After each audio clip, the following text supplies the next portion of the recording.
kita manusia ke langit. Jadi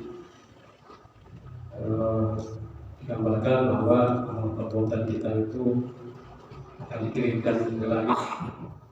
Artinya disampaikan kepada Allah Subhanahu wa Ta'ala. Kenapa mesti ke langit? Karena Allah itu Maha mengetahui. Tapi di sini tampaknya ini merupakan sebuah metafora, penggambaran saja. Langit itu kan tinggi, jadi Allah itu kan maha tinggi, ini sesuatu yang agung yang tinggi, dan disebabkan ke atas, ke langit. Kalau kita hidupnya yang di atas, ya, yang di atas itu parah, di atasnya lapor ini. Hadis ini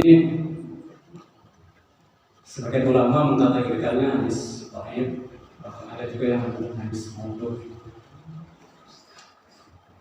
Hadisnya dari sahabat ada dua, ada satu jalur melalui Mu'adz bin Jabal, satu lagi melalui Sayyidina Ali karramallahu wajhah.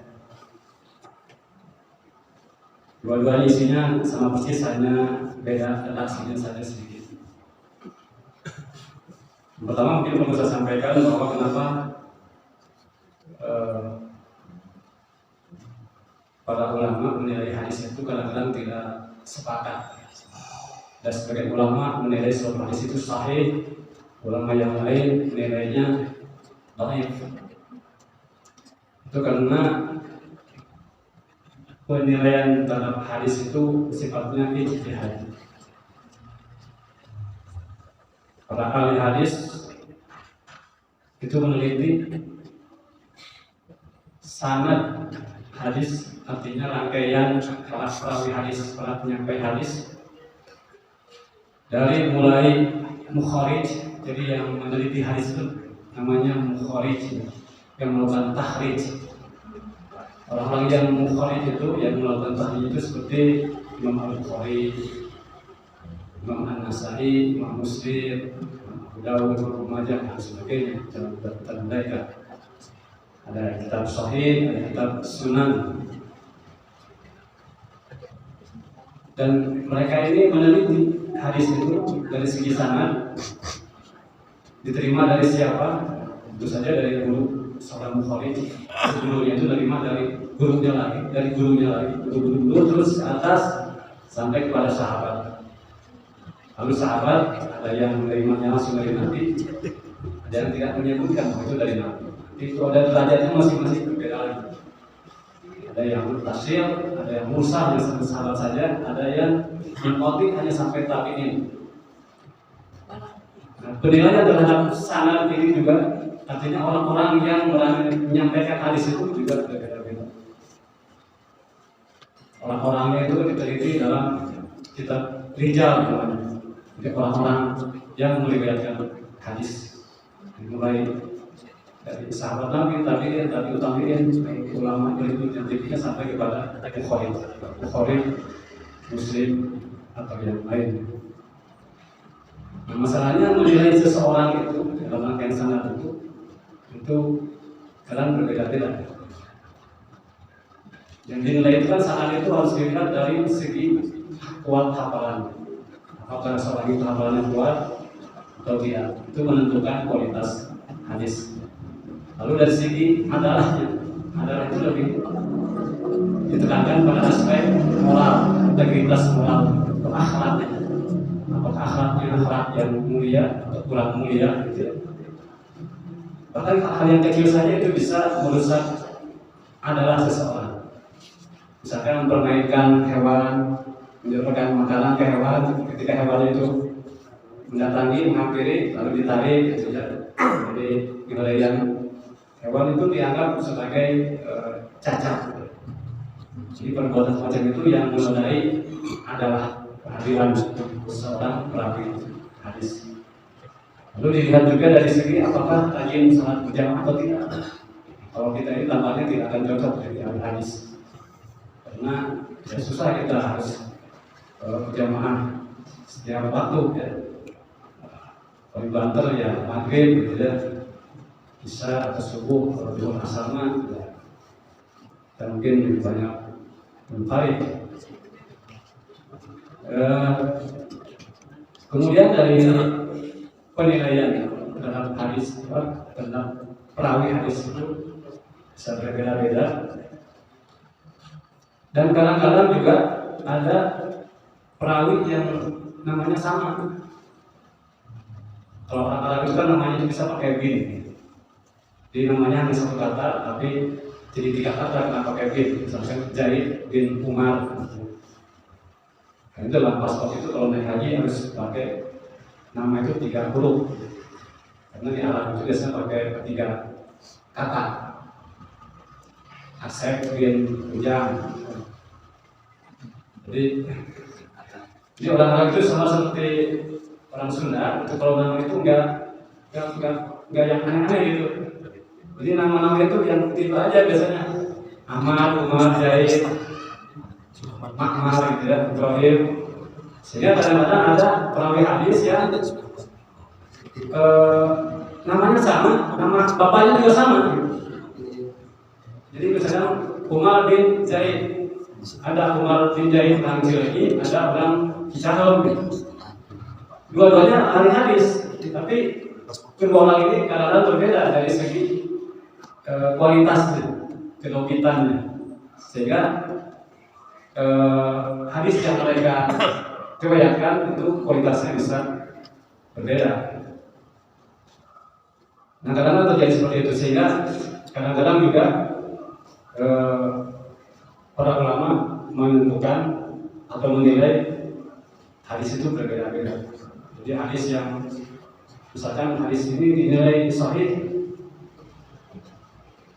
oleh sebagian ahli hadis, tapi oleh sebagian yang lain dianggap lemah misalkan. Karena misalkan situ ada nama Umar bin Zaid orang Cileunyi, itu dianggapnya perawi yang kuat. Tapi ulama yang lain mengatakan bahwa Umar bin Zaid ini orang Cicahem gitu, yang kualitasnya di bawah Umar bin Zaid yang orang Cileunyi, sehingga hadisnya menjadi berbeda penilaiannya. Seperti itu. Nah, tetapi kata Ibnu Hajar al-Asqalani, kalau kita menghadapi atau menemukan hadis yang agak bermasalah, artinya dari segi kualitasnya diperdebatkan oleh para ulama, maka kita rujukkan hadis itu pada Al-Quran. Jadikanlah Al-Quran sebagai ukurannya. Kalau hadis itu sesuai dengan ajaran Al-Quran, maka hadis itu bisa diterima. Sebaliknya kalau kandungan hadis itu bertentangan dengan isi Al-Quran, ajaran Al-Quran, maka sudah pasti itu harus ditolak. Karena salah satu fungsi hadis itu adalah untuk menjelaskan Al-Quran. Bagaimana mungkin hadis yang menjelaskan ajaran Al-Quran isinya bertentangan dengan ajaran Al-Quran? Nah itu kalau hadis bertentangan dengan Al-Quran, maka itu tingkatan juga. Hadis itu ada tingkatannya, ada di bawah Al-Quran. Jadi tidak mungkin kalau ada hadis yang bertentangan dengan Al-Quran lalu kita menolak Al-Quran, kan tidak mungkin. Karena Al-Quran itu sudah pasti kebenarannya. Yang harus kita tolak itu kalau terjadi pertentangan adalah hadis. Karena hadis itu datangnya melalui riwayatan melalui sanad, melalui orang-orang yang di situ seringkali para ulama berbeda pendapat dalam menilai ya orang itu. Nah, hadis ini dulu pernah saya sampaikan, cuma tidak tuntas. Sekarang juga tambahnya bahwa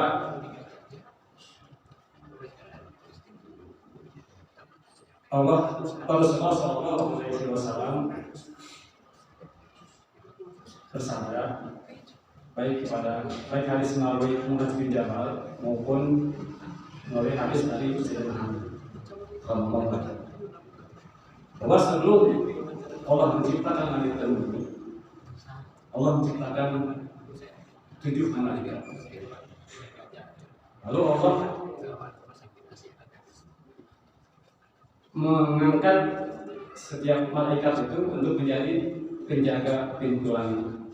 Langit itu kan dalam keterangan teks syariat itu disebutkan 7 lapis langit dan 7 lapis bumi. Dan langit itu digambarkan punya pintu. Jadi setiap amalan kita itu yang akan dilaporkan kepada Allah Subhanahu wa taala itu harus melalui pintu-pintu. Dan setiap pintu itu dijaga oleh malaikat. Dan setiap malaikat di setiap pintu itu punya tugas masing-masing. Bagian apa saja yang harus dia periksa. Di langit pertama, malaikat mencatat amal, bahwa setiap orang itu ada malaikat yang mencatat amal perbuatan kita. Dikatakan ada 4 malaikat yang menjaga kita. Ada 2 malaikat menjaga pada siang hari, 2 pada malam hari.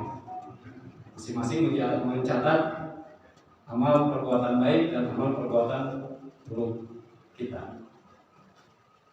Suatu saat malaikat mencatat amal perbuatan itu naik ke langit pertama dengan membawa amalan seorang hamba, amalan sholatnya, zakat, puasa, haji, sedekah dan sebagainya, dan demikian bagus sehingga digambarkan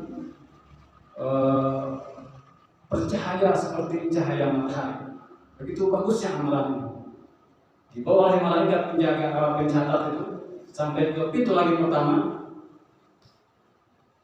Di langit pertama disetop oleh penjaga langit pertama itu.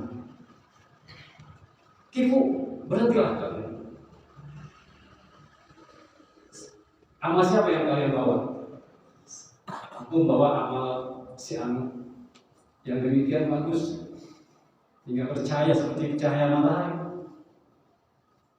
Kemudian kata malaikat penjaga langit pertama itu, tidak, kembalikanlah amal ini kepada pelakunya dan pukulkanlah ke wajahnya, karena di dalam amal ini ada dosa ghibah, dan akulah malaikat yang penjaga langit yang ditugaskan untuk khusus memeriksa tentang ghibah ini, dan aku dapatkan ghibah itu di dalam perbuatan si hamba ini. Jadi amal yang sebaik apapun ternyata ada ghibahnya, maka itu akan ditolak. Ini sesuai dengan firman Allah Subhanahu wa taala, bukan ghibah, hasad. Yang pertama itu hasad, dengki. Jadi di dalam amal itu ada sifat dengki dan dosa dengki. Ini sesuai dengan firman Allah Subhanahu wa taala di dalam surat An-Nisa ayat 32. A'udzubillahi minasyaitonir rajim wa la tatamannu ma qaddarallahu bihi ba'dakum lakum. Janganlah kalian iri hati terhadap karunia yang telah Allah lebihkan kepada sebagian kamu. Jadi sebagian kamu jangan iri terhadap sebagian yang lain atas karunia yang Allah berikan kepada sebagian di antara kamu. Jadi hadis ini sesuai dengan ayat Al-Quran tadi disebutkan bahwa setiap amal yang perbuatan kita sebagus apapun yang kita lakukan, salatnya mungkin tingkat rajin, sampai salat pagi, salat sunnah, sedekahnya rajin, tetapi kalau ada sifat hasud di dalam diri kita, maka itu akan menodai amal perbuatan kita. Dan dalam hadis ini digambarkan itu akan ditolak oleh malaikat penjaga langit pertama. Kemudian malaikat membawa lagi amal seorang hamba yang lain. Di pintu pertama, di gerbang pertama, langit pertama polos, artinya tidak ada hasad. Tetapi di langit kedua disetop, tidak boleh lewat. Mengapa? Karena di situ ada dosa ghibah. Dan kata penjaga langit kedua ini, kata mereka ketika pintu langit kedua, aku ditugaskan untuk memeriksa ghibah di dalam amal perbuatan seorang hamba. Sebagus apapun amal perbuatan kita, seindah apapun, ketika ada dosa ghibah, maka itu akan menodai amal perbuatan kita. Ini yang sulit kita. Ghibah itu kita tahu betul bahwa ghibah itu perbuatan dosa. Atau dalam praktek sehari-hari, perbuatan itu susah untuk dihindari. Kadang-kadang kita berusaha untuk menghindari perbuatan ghibah itu. Tetapi ketika kita berkumpul dengan kawan-kawan, ngobrol, kadang-kadang kita tahu bahwa harus itu. Atau kadang-kadang kita ingin merasakan bahwa ini ghibah, tapi kok itu susah gitu. Untuk mengingatkan kawan ngobrol kita untuk bahwa ini perbuatan ghibah itu susah gitu. Kadang-kadang kita walaupun di dalam hati kita menolak, tapi ya kita sambil menganggap aja gitu. Kadang-kadang juga menimbali gitu ya. Jadi sebetulnya sama saja itu dengan berserta di dalamnya. Dan jelas sekali larangan ghibah itu dalam Al-Quran, dalam surat Al-Hujurat ayat 12. Ya ayyuhalladzina amanu ijtanibu katsiran minadh-dhanni inna ba'dadh-dhanni ithmun wa la tajassasu wa la yaghtab ba'dukum ba'd wa la yaghtab ba'dukum ba'd. Janganlah sebagian kalian menggibah, menggunjing sebagian yang lain. Jelas sekali dalam Al-Quran.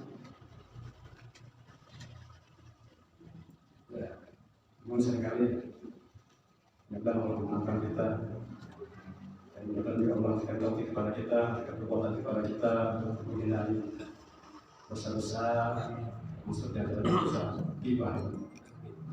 Kita harus saling mengingatkan satu sama lain ketika obrolan kita sudah menjurus ke arah ghibah, kita harus bisa saling mengingatkan.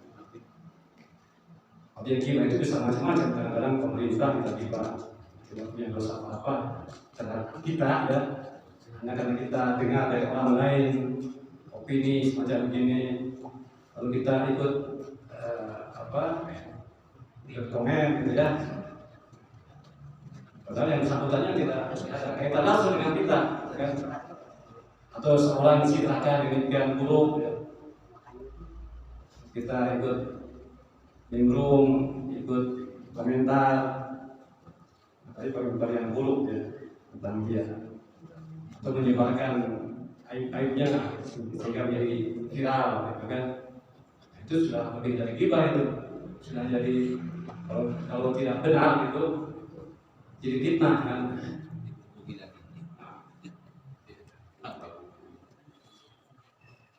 kemudian ada lagi malaikat yang membawa amal manusia itu. Langit pertama lolos, tidak ada ghibah, tidak ada hasad. Langit kedua lolos, artinya bersih dari ghibah. Tapi di langit ketiga disetop oleh penjaga pintu langit itu. Kenapa pada malaikat membawa amal itu? Tidak boleh lewat pintu langit ketiga. Karena kata malaikat penjaga itu, fa'innahu dhalimul mu'minina wal mu'minat. Karena si hamba itu, si pemilik amal perbuatan itu sering mendolimi sesama mukmin. Jadi ada dosa kedoliman di situ. Karena kedolimannya itu, maka amal perbuatannya tidak bisa lewat masuk pintu langit ketiga. Kedoliman itu bisa bermacam-macam. Kadang-kadang tanpa kita sadari di jalan raya misalkan, kita seringkali mengambil hak orang lain, hak pejalan kaki, trotoar, macet, terobos, berjalan kaki, lalu kita terlepas pakai motor. Itu bentuk kedoliman sebetulnya. Itu kedoliman. Tanpa terasa itu. Atau kita memotong antrian. Orang sudah panjang, nanti tiba-tiba nerobos di tengah. Itu juga bentuk kedoliman. Tanpa kita terasa itu. Nah ini sesuai dengan firman Allah Subhanahu wa taala dalam Al-Qur'an ayat surat An-Nisa 29. Ya ayyuhalladzina amanu la taqulu amwalakum bainakum bil batil. Ini kaitannya dengan apa yang kalian beriman, janganlah kalian memakan harta di antara kalian secara batil. Karena kebatilan itu adalah bentuk kezaliman. Ya termasuk juga dalam mengambil hak orang lain itu yang korupsi itu juga harusnya ada sekian ribu BTS yang bisa mempercepat akses internet. Ternyata dikorupsi sehingga banyak masyarakat dirugikan karena tidak bisa mendapatkan akses internet. Kata lagi, malaikat membawa amalan soal nambah. Pertama lolos, kedua lolos, ketiga lolos, tiba ke langit keempat, ditolak. Kenapa ditolak? Fa'innahu khaimun lil mu'minin wal mu'minat. Karena si pemilik amal perbuatan ini suka berkhianat kepada orang-orang mukmin dan mukminat. Khianat itu bisa macam-macam tingkatannya. Ciri-ciri munafik itu ada 3. Salah satunya tidak tubina khawana. Jika diberi amanat maka dia berkhianat. Berkhianat itu bisa dalam bentuk ketika kita diberikan kepercayaan untuk menjalankan suatu pekerjaan tapi tidak dilaksanakan dengan baik. Atau misalkan kita kalau di instansi itu kan biasanya ada pengadaan, speknya disebutkan seperti ini bukan file saya ada speknya kan, sebutkan spek-speknya. Tidak ada upaya-upaya untuk mengurangi spek gitu. Harusnya pakai kualitas nomor 1. Yang dibeli yang KW nya itu khianat. Maka pada seperti itu nanti amalnya tidak akan lewat di langit 4 itu Pak. Dia mulai spek itu perbuatan khianat. Ini sesuai dengan firman Allah Subhanahu wa taala dalam Al-Anfal ayat 27. Ya ayyuhalladzina amanu la takhunu Allaha wa rasula wa takhunu amanatikum wa antum ta'lamun. Wahai orang yang beriman, janganlah kamu mengkhianati Allah dan Rasulnya, dan janganlah kamu mengkhianati amanat yang dipercayakan kepadamu sedangkan kamu tahu. Kemudian ada lagi yang dibawa oleh malaikat. Tadi pertama, kedua, 3, 4 lolos, kembali langit 4 setahun. Tidak boleh lewat. Kenapa? Fa'innahu mustakbir wa inna Allaha la'ani al-jawizani amal mustakbir. Karena si pelakunya itu banyak sombong. Karena kesombongannya maka amalnya tidak bisa lewat pintu langit ke 4. Kesombongan itu bukan hanya kekayaan ya. Orang miskin juga bisa sombong dengan kemiskinannya. Ahli ibadah bisa sombong dengan ibadahnya. ahli masjid bisa sombong dengan kesalahan bisa. Di setiap hal bisa dijadikan kesombongan. Bukan hanya kelebihan, bahkan kekurangan pun bisa dijadikan objek kesombongan. Allah Ta'ala berfirman, Innal ladzina yastakbiruna an ibadati sayadkhuluna jahannama dakhirin.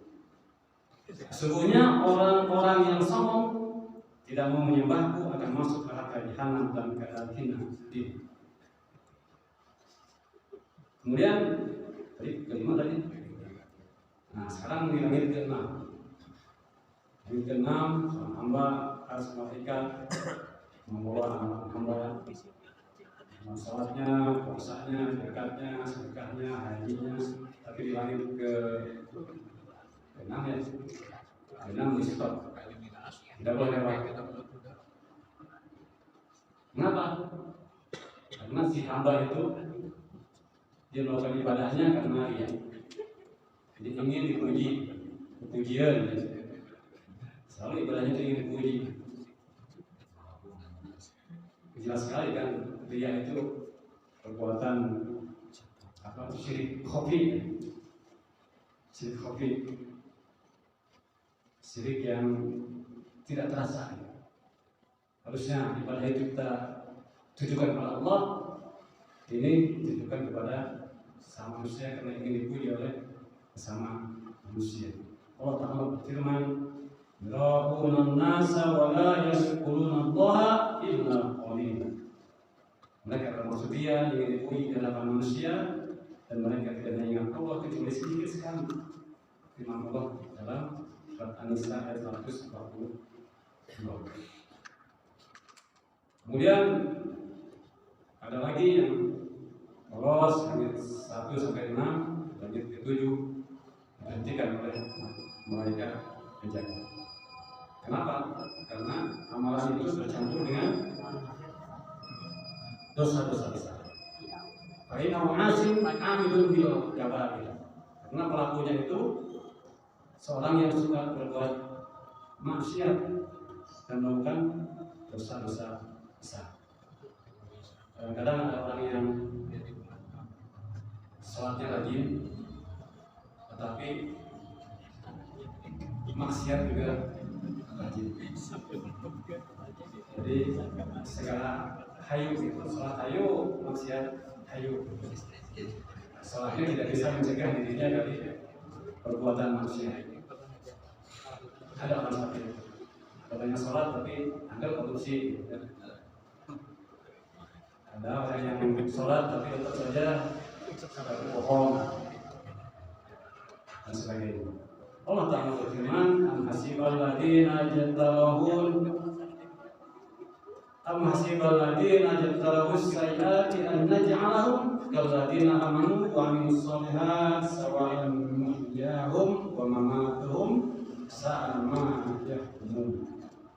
Apakah orang-orang yang melakukan kejahatan itu mengira bahwa kami akan melakukan mereka seperti orang-orang yang beriman dan yang mengerjakan kebajikan, yaitu sama dalam kehidupan dan kematian mereka, maka buruknya penilaian mereka. Surat Al-Jasiyah ayat 20. Ini sampaikan pada seperti ini menurut yang wassalamualaikum warahmatullahi wabarakatuh.